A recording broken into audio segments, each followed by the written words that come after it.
ความสุขความเจริญให้ดีเจริญรุ่งเรืองทางด้านศีลธรรมขออนุโมทนาสร้างแท่นพระแท่นพระเลิศทางการ ไปหาไปถาวก่อน ขวามือก็ไม่ออกเราจะยกแท่นพระขึ้นพี่น้องหอดวัดแล้ววัดละโวอยู่เท็กซัสเด้อยามปีใหม่นี่คนเต็มอยู่นี่แหละแขกไปไทยมากวางอยู่ได้สวัสดิ์เสวยคนตอนนี้น้อยมาแต่เสาคนกำลังสิทยอยมาเนาะคุณไปจอดแถวไกลๆบ่มีแต่คนงามยามแม่แก้วยามแม่บุญท่านคนกำลังทยอยมานี่หอดแล้วเอาเครื่องลงก่อนบัดนี้กำลังเริ่มทยอยมาเนาะนี่กำลังเริ่มทยอยมาขับไปเบิ่ง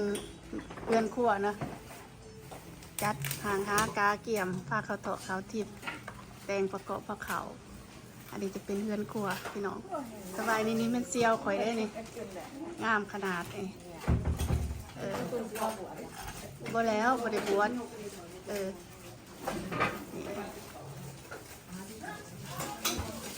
มีแต่ผู้งามๆคนลาวมีแต่ผู้งามๆเนาะคนลาวอยู่ต่างแดนไปเบิ่งทางในเนาะตอนนี้ยังเสาอยู่คนมาทันหลายเถอะ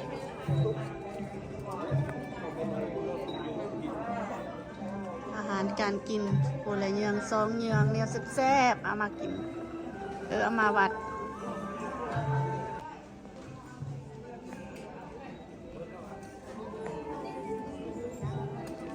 ยังเสาอยู่คนมาทันมาหอดหลาย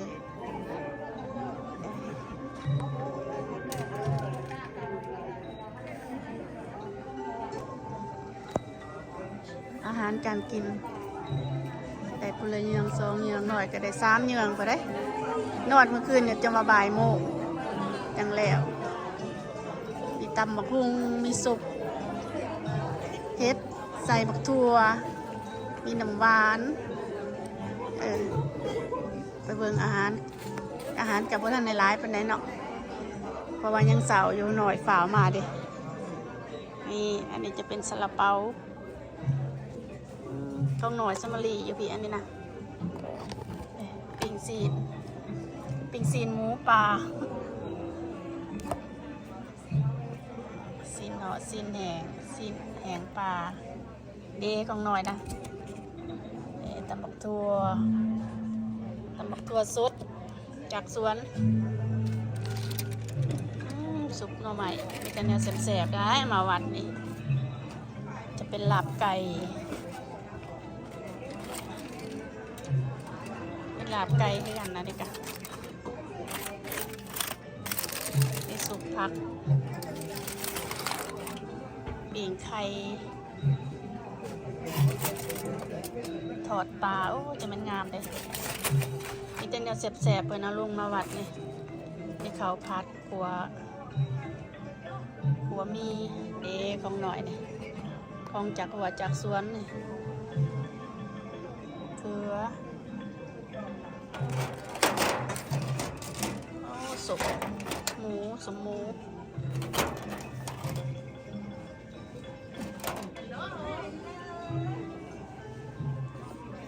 นี่ของหน่อยนะ ได้แน่ละหน่อยหัดก็ได้นอนบ่ายโมงนะนอนเมื่อคืนนี้ ได้แน่ละหน่อยแบบนี้ก็ได้สมผักนี่น้ำหวานหมักแดงที่กันได้กะเพราเนี่ยเปิดกันหัวคอยแล้วบักไม้นะอันนี้จะเป็นข้าวปุ้นสบายดีนะโอ้ข้าวปุ้นจะแม่งามเลยไม่ยั้งหรอละบักไม้โอ้ตัวเอาบักไม้มาเท่เอาไว้โอ้โตเต็มเลยเนี่ยข้าวปุ้นประมาณนี้เด้อวัดหลอกวอพี่น้องไปได้มาจังใดก็มาลินมาเที่ยวพ่อไก่สอนให้แม่มักลาวันของเดินครอบครัวลูกหลานโมทนาอันนี้จะโซนเป็นของหวานพี่น้องของนางของ หน่อยเด้อนี่ จงเป็นผู้อยู่ดี ของเพิ่น มีความสุขความเจ โอ้ ริญ หล่นแห้งเนี่ยเขารถซอง น้อยจะไม่ได้เอาเครื่องมา สำ ขาย เร็จตามความมุ่งมั่น บ่ สิ่งทุกประการเด้อ เขารถซองเจ้านี่งามปะท้องหน่อยรถมุน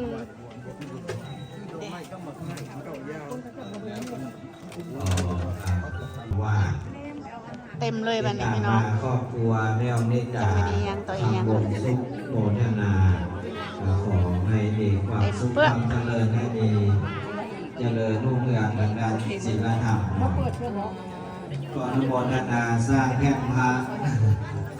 แท่นพระเด้อทางการ ไปหาไปถาวก่อน ขวามือก็ไม่ออกเราจะยกแท่นพระขึ้นตอนในทางกรรมการได้จอมยิงไปก่อนจากนี้ในมืออื่นจะเริ่มยกเด็กเข้ามาครอบครัวก็คำพูด ไม่ถาวอยู่ใช่ปะ นาลี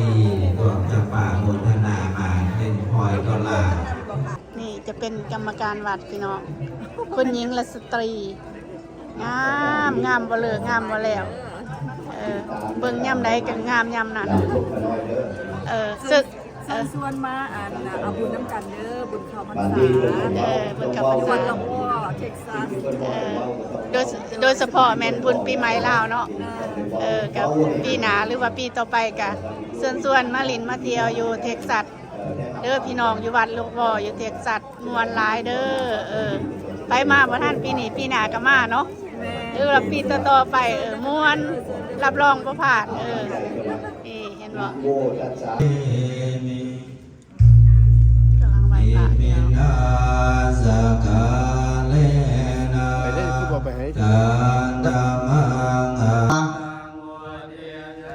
สวาคตวาสาจะอายุจะเสวะสิทธิภวันตุเตภวัตุสาภมังคลังอเทวตาสาภพุทธานุภาเวนะสัทธาสวัสดีภวันภวัตุสาภมังคลังราคันอเทวตาสาภธัมมานุภาเว นี่อันนี้แม่นนัดมักเด้งเนาะมักเด้งเงินมักเด้งคำพี่น้องเพิ่นเฮ็ดเองนี่นะเฮ็ดเอง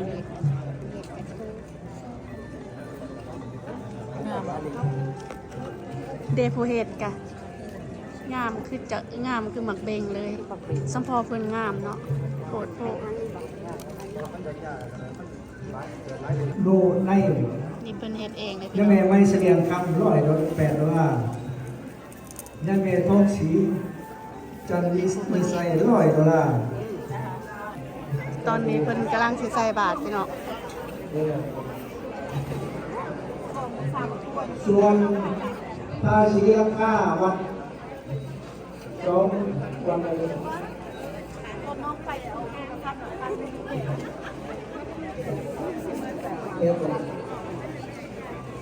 สบายดีแม่ สบายดีนะ เดี๋ยวจะพูดงามเนาะวันนี้เนาะ โอ้ยสาธุ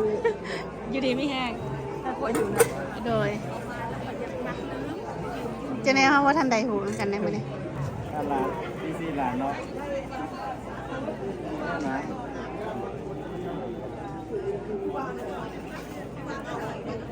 การนะเนาะ อาหารพี่น้องอาหาร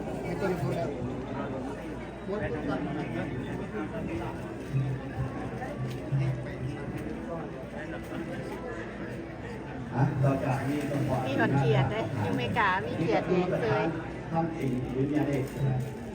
พนักงานทั้งหลายก็คงอาจจะไม่ได้รู้และผู้ที่รู้แล้วดีไปเลยเนาะเพราะว่ามันจะสืบได้เยอะ เตรียมสิถวายพระเขาพี่น้อง เตรียมถวายอาหารเด้อและก็ทุกๆวันอาทิตย์ก็มีปฏิบัติธรรมสมาทานศีลไหว้พระสวดมนต์นั่งสมาธิตั้งแต่1 โมงครึ่งหา จะได้ยืน 5 โมงครึ่งโดยประมาณทุกๆวันอาทิตย์ก็จะมาทอดมาห่วมกันได้ทุกๆวันอาทิตย์ในศาลาแห่งนี้เปิดทางศรัทธาได้เจริญสมาธิภาวนาไหว้พระสวดมนต์ตั้งแต่1 โมงครึ่ง5 โมงครึ่งโดยประมาณ ถวายพระเขา Sunday meditation start with the 1:30 until the 5:30 p.m. เนาะเตรียมถวายเด้อพ่อแม่ สาธุ สา สา ธุ ธุ สา สา ธุ ธุ จากที่เราคนดีเราก็ ยาวเป็นหางบ่าวเลย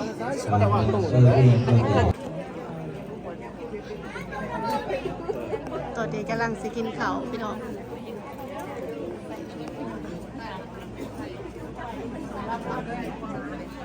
กำลังสิกินข้าว กินระบบ แซ่บเนาะกินข้าวอยู่วัดสิบ่าวกระปุ่นมากินดอก